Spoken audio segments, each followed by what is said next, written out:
অন্যদিকে অসমের বিভিন্ন প্রান্ত থেকে গুয়াহাটি ক্রাইম ব্রাঞ্চের অভিযানে গ্রেপ্তার বিভিন্ন উগ্রপন্থী সংগঠনের সদস্য। এদিকে রাতে বোকাখাতে গোলাগুলির ঘটনা, গ্রেনেড বিস্ফোরণে জড়িত দুই অভিযুক্তের সঙ্গে পুলিশের গোলাগুলি, গুলিবিদ্ধ ভবেশ কলিতা এবং সঞ্জীব বড়ুয়া।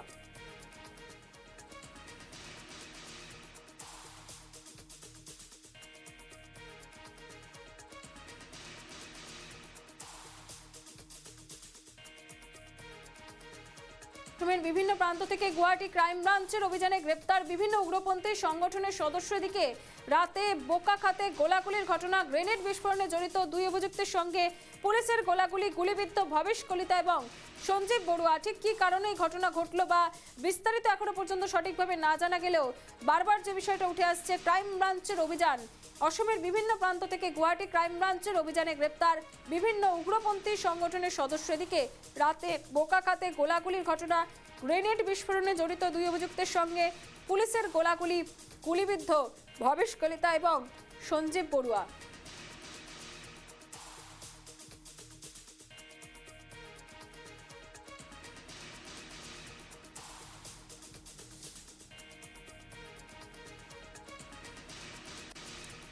বিস্তারিত জানবো, ফোন লাইনে আমাদের সঙ্গে রয়েছেন আমাদের প্রতিনিধি তন্ময় দে। তন্ময়, বিস্তারিত কি ঘটেছে জানতে চাইবো।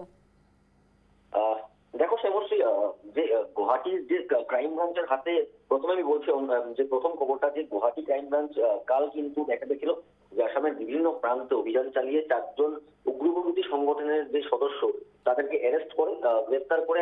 সেই 4 জনকে কিন্তু এখন জেরা চলাচ্ছে, যেহেতু কোর্টে প্রডিউস করা হয়েছিল। তারপরে কোর্টের দিকে কিন্তু পুলিশ রিমান্ডে দেয়, 7 দিনের রিমান্ডে দেয়, পুলিশ কাস্টাডিতে দেয়। আর এই 7 দিনের ভিতরেই কিন্তু পুলিশ তাদের দিকে জেরা চলিয়ে কিন্তু বহু তথ্য পুলিশ গুয়াহাটি ক্রাইম ব্রাঞ্চ তাদের দিকে নেমে হলে আমরা সূত্রের দিকে জানতে পেরেছি। ইতিমধ্যে দেখো, আমি যদি নামটা বলি, লিন্টু গগৈ, হিমাংশু দাস, রূপজ্যোতি বড়ো আর ঋষিরাজ হাজারিকা, এই 4 জনের বিরুদ্ধে কিন্তু গুয়াহাটি ক্রাইম ব্রাঞ্চে অনেক কয়েকদিন ধরে কিন্তু কয়েকটা কেস চলতেছিল।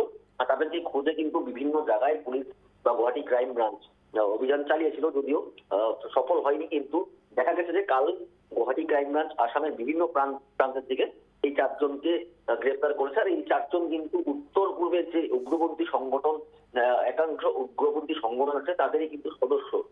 এখন আমি শ্যামশ্রী আসছি পরবর্তী যে ঘটনাটা ঘটেছে। বোকাখাতে কিছুদিন আগে কিন্তু গ্রেনেড বিস্ফোরণ হয়েছিল।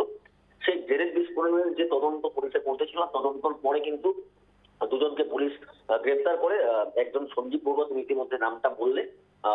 এই 2 জনকে যখন পুলিশে কাল রাতে যখন তাদেরকে নিয়ে এক অভিযান চালিয়েছিল, তারা একটা জায়গার মধ্যে কিন্তু পিস্তল অর্থাৎ বন্দুক আর গুলি লুকিয়ে রেখেছিল। তাদেরকে সেই জায়গায় নিয়ে গেছিল পুলিশ। আর সেখানে কিন্তু পুলিশ তাদেরকে নিয়ে যাওয়ার সময় যখন তারা সেই জায়গাটা দেখিয়ে দেয় কোথায় বন্দুক আর গুলি রেখেছিল, সেই বন্দুক আর গুলি যখন সামনে ছিল, তখন কিন্তু তারা কিন্তু সেই বন্দুক দিয়ে কিন্তু পুলিশের উপরে আক্রমণ করার চেষ্টা করে, তারপর ওখান থেকে পালাবার চেষ্টা করে। ঠিক সেই সময় পুলিশ, বোকাখাট পুলিশ কিন্তু সেই সময় কিন্তু তাদের পায়ে গুলি করে, আর তারা আহত হন। ইতিমধ্যে তাদের যে চিকিৎসা, সেই চিকিৎসা চলছে। আর এই 2 জন কিন্তু যে গ্রেনেড বিস্ফোরণে জড়িত সেটা কিন্তু প্রমাণিত হয়েছে। তার জন্যই কিন্তু পুলিশে গ্রেফতার করে তাদেরকে এক অভিযানে নিয়ে গেছিল।